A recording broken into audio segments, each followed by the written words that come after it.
Good evening, everyone. Tonight, I'm going to talk to you about the affordable housing crisis that we have going on in this country. It's become very, very difficult for people to find affordable housing and just something that they can actually afford. According to Zillow, at the moment, the average home price in the United States is over $361,000, which to me is an absurdly high number. And according to the Federal Finance Housing Agency, home prices rose 74% between 2010 and 2022. While meanwhile, the average wage only rose 54% over the same time period.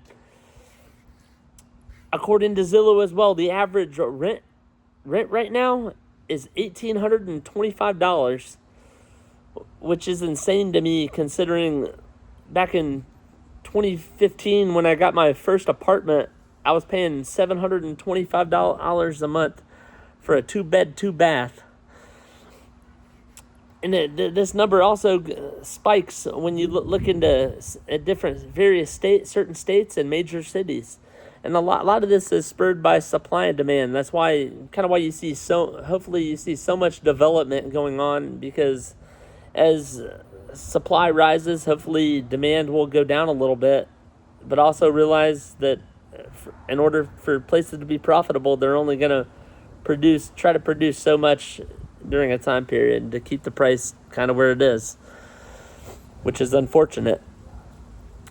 And also, according to the National Low Income Housing Coalition, they state that over 11 million renters in the U.S.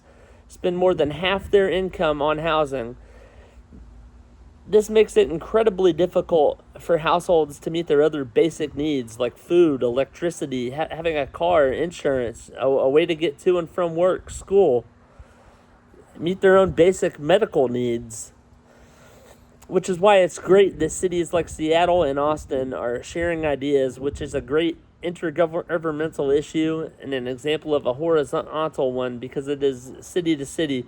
And while you do have some city to state issues that affect housing due to things like laws and things that just cities and counties in general have to follow.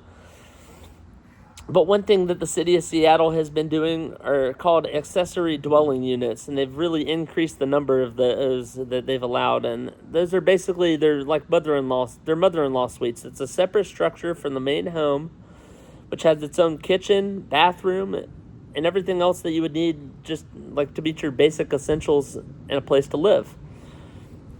And the city of Austin has also been doing something similar, as Seattle and Austin they've really worked together and done a great job to share ideas and collaborate with one another on what they can do in order to make housing hopefully more affordable for their residents, which is great.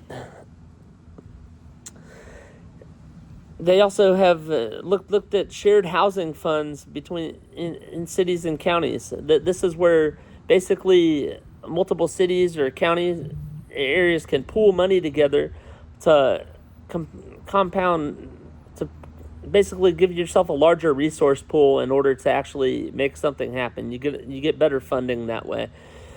And the great thing about a lot of these is typically they're overseen by a separate governmental party in order to kind of ensure fairness, so that one group doesn't possibly feel shortchanged is often like they're not getting out of it what they're putting into it.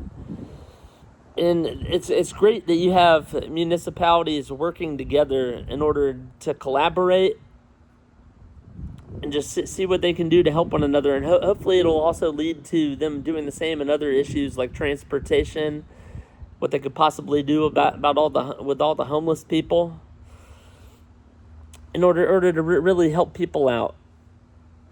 And also on environmental issues. The important thing that has to be looked at as well on whether or not somebody feels like when one group's getting kind of their money's worth is that they have to be able to hopefully balance local needs with shared goals, which might be difficult when one group needs one thing while the other kind of needs something totally very different. And it's also hard when your population is constantly growing, and as we mentioned before, with housing prices going up and wages not increasing at the same level, you kind of have a lot of inequality in there as well. But hopefully some of you have found this interesting and helpful, and thank you and have a great night.